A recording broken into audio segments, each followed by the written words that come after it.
You know, that, it looks to me like that is something coming from the bad inside of the White House. It hasn't gone to, it hasn't happened, it hasn't gone to Congress, you know, a lot of resistance to it in Congress, I don't know. But the problem, so I'm less concerned about that right now than I am about the lack of appointments and the demoralization of people in the State Department. Just by the way, one thing about Mattis, recently when the United States killed some, I can't remember who it was, an ISIS leader or something, he issued a statement that sounded like he had consulted some Darul Iftah in the Defense Department, you know, an organization that creates Islamic legal rulings, because he said we have killed, you know, executed this person for his deviation from Islam or something like that. So it's a very different form of discourse.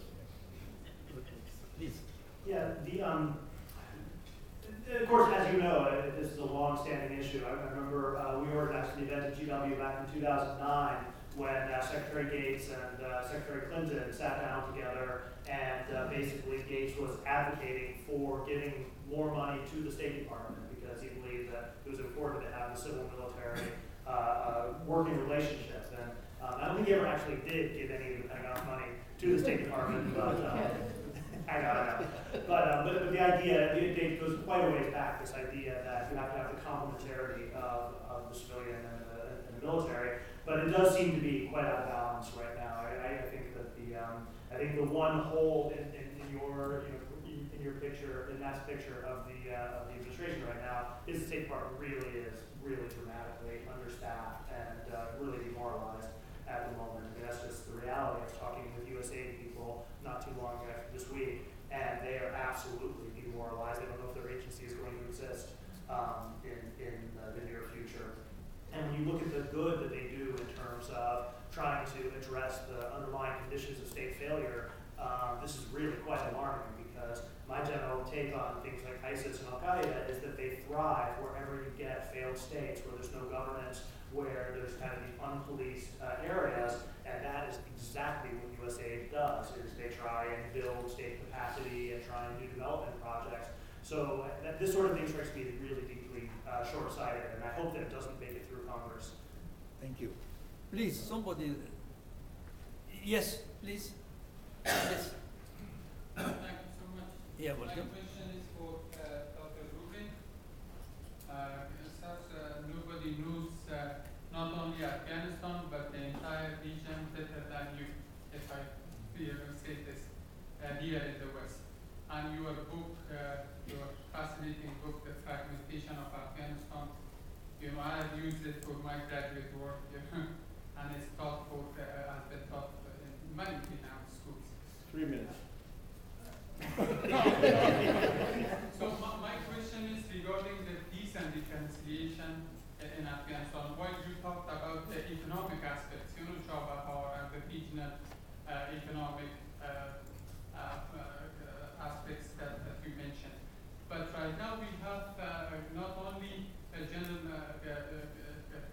General Nicholson was talking about the military statement. We have also a political statement in Afghanistan right now, because you know the coalition, the weak and divided coalition government in Kabul is not things are not going anywhere with this government.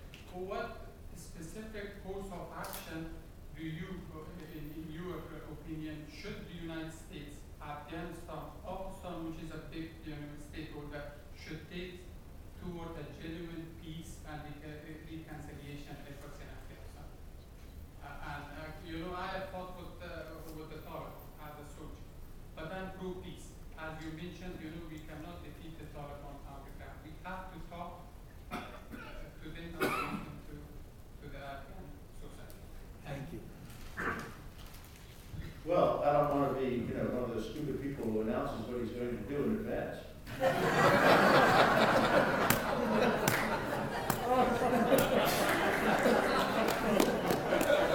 But I have a plan.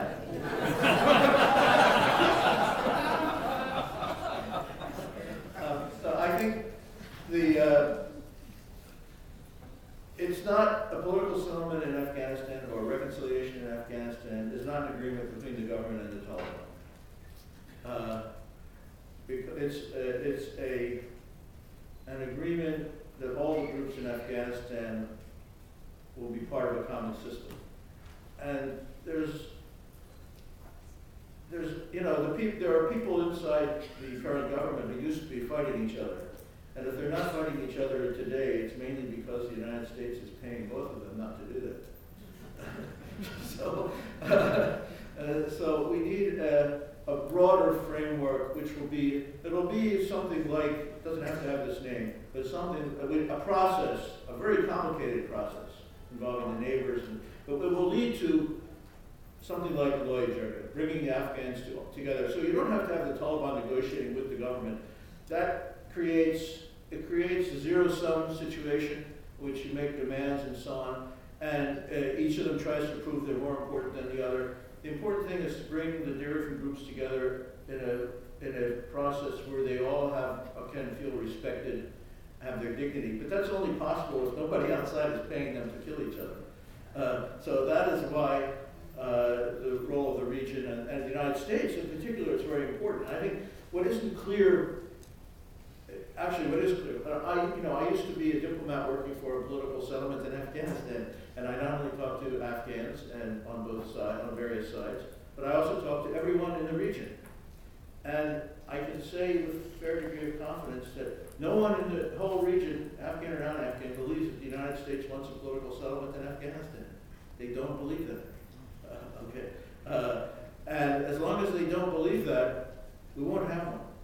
Because again, I think we in the United States, we do not fully understand the extent to which people around the world look to the United States for signals and guidance.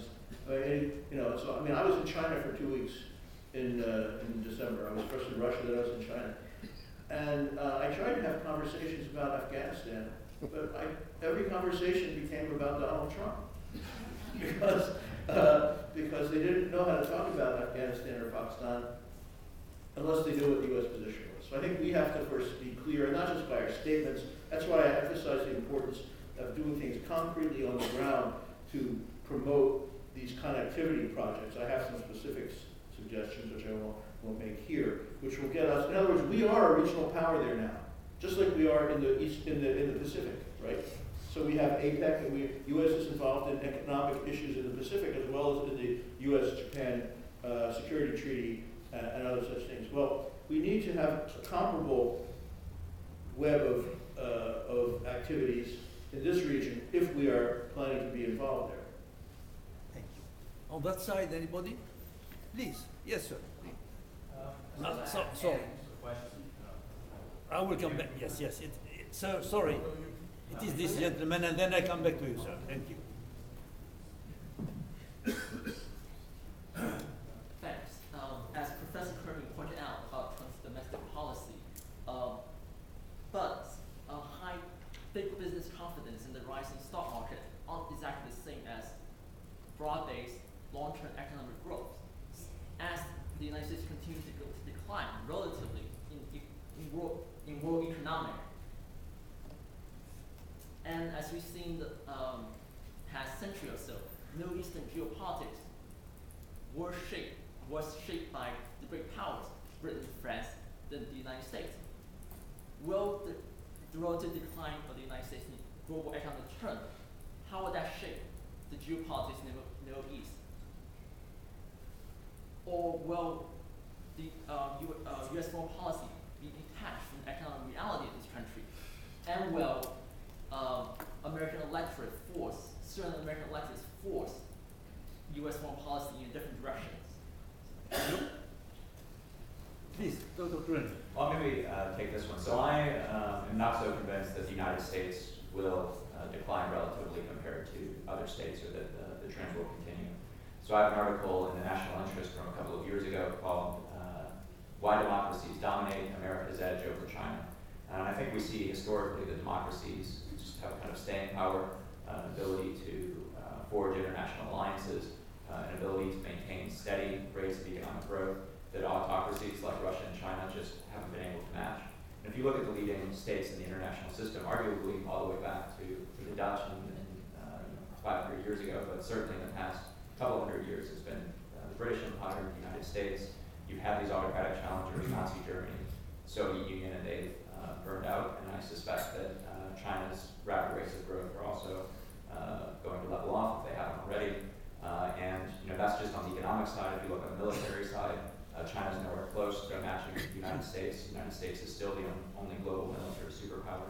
you look at political alliances, the United States has a web of alliances with some of the best developed, best governed countries on earth. China doesn't have a system of alliances like that. So I think the United States is going to continue to lead international relations for probably the next century, as it has for the past 70 years.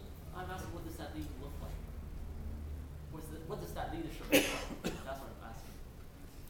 Well, this election made us think that maybe it's up for grabs, but I think I see the past 70 years as a pretty good template of providing security, trying to maintain stability in important geopolitical regions, preventing the spread of weapons of mass destruction on the kind of security side, but then on the economic side, encouraging free trade, encouraging working through international institutions as a way to resolve differences, and encouraging the spread of democratic institutions, because, as Winston Churchill said, democracy is the worst form of government except for all the others.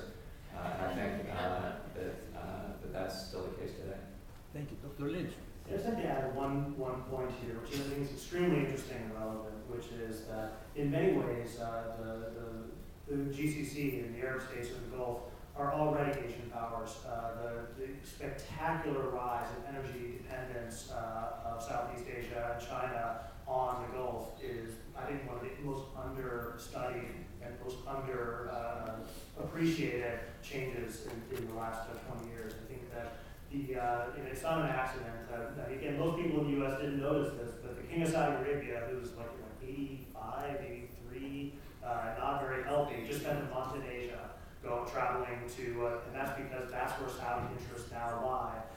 And I think that this is actually extremely important for how the Gulf states understand their interests. It's also telling about how China is likely to think about the Gulf in the future. I think you're right that traditionally China has been very happy to free ride on the U.S. paying those public goods. The United States guarantees the free flow of oil from the Gulf, and everybody benefits from that. And China's position has traditionally been, if the U.S. is stupid enough to do that, we're happy to let them pay all those costs. They don't want anything to do with it. But I think that, and here just a realist take on that is that that's unsustainable. That the more, basically, great powers tend to develop and deploy the military capabilities to protect their vital national interests. The Gulf is now a vital national interest for China and all of the Asian economies. And it seems implausible to me that they will not increasingly move into the region and have the military capability to protect those interests. They already have a base in Djibouti, and there's probably going to grow in the future. That could be cooperative in the sense of working with the United States around public goods, but if they lose confidence that the United States can or will provide for that security, then I think it could become competitive. And I think that would be one of the greatest leading indicators of whether the system is actually changing or not. And I have no idea if it will, but I think that it's very, very likely that you're going to see China moving more and more forcefully into the region. They have so many interests there. Please, on that side, Dr. Milan. And then I come back to you. And then Thank you very much for a whole great presentation. I have 3 quick questions. Let me start with Matt. If I'm not mistaken, your basic argument is that under President Trump, so far, we have seen American foreign policy move toward mainstream Republican. If this is the case, when you compare what he pledged during the campaign and what he has become, I have 2 questions. A, has the man changed, or has the institution changed the man? And my second question, what does that say about democracy? When you make all these pledges, and in less than 100 days, you essentially reverse this. Mark, I have no question for you because I have to be with you again this evening. Please, I'm taking him to another event for another talk. Dr. Epteson, oil decline has had an impact on Iran and the GCC countries. Which of the GCC countries has been impacted most, and its foreign policy has changed as a result of the oil decline? There are 6 of them. Or maybe no change has been discerned. And Dr. Rubin, I just read yesterday that Iran now has become Afghanistan's #1 trading partner with about $1.8 billion of trade, surpassing Pakistan. My question to you is, what would that mean politically?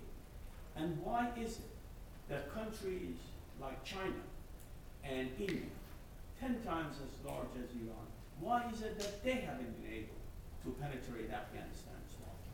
Thank you. Thank you. So we follow the order of the questions. Well, as you know, there's a debate in international relations theory about how important are individual people and individual leaders, and how important are the circumstances that those leaders find themselves in. So we've got a room full of hundreds of people here. We all think about things differently. But if this room caught on fire, we'd probably all run out. The circumstances would dictate we move in a certain direction. And I think that's what we've seen to some degree with Trump. You can want to improve relations with Russia all you want, but when you get into the office, you start getting the intelligence briefings, you see the way that Russia is challenging U.S. interests all around the world, that they support a country that uses chemical weapons on its own people, that I think the conditions kind of force you to move into a more confrontational stance. And it wasn't just Trump. Obama, again, Bush, Clinton, all came in wanting to improve relations with Russia and found it difficult, I think, because of the circumstances. So I think that would be my answer, is that he was changed by the environment.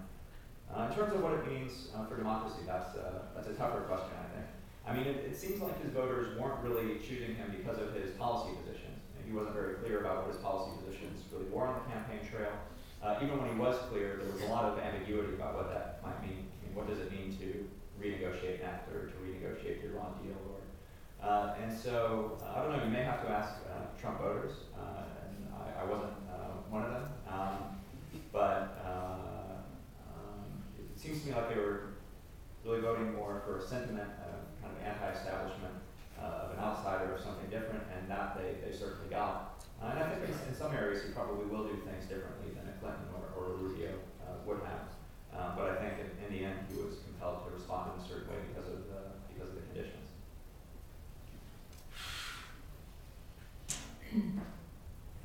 In regards who was the most affected by, in fact, all of them affected by the decline of oil prices.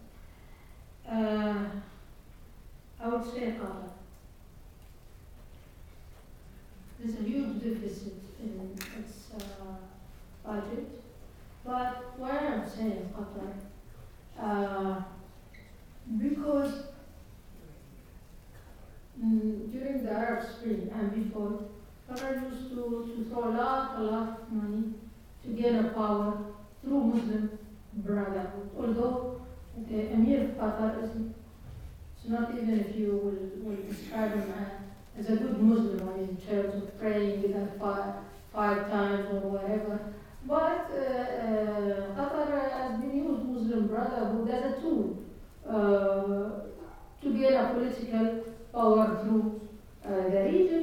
This has been declined, although and also there's differences between the old Emir and the new Emir in terms of their view towards Muslim Brotherhood and the Qatari relation towards the GCC and other Arab countries. But in fact, UAE, I won't say it has been affected, maybe the less one, affected by decline of the oil prices because it has implemented long-term diversification of the economy. So it still has a cushion. Okay, although it's the main resource is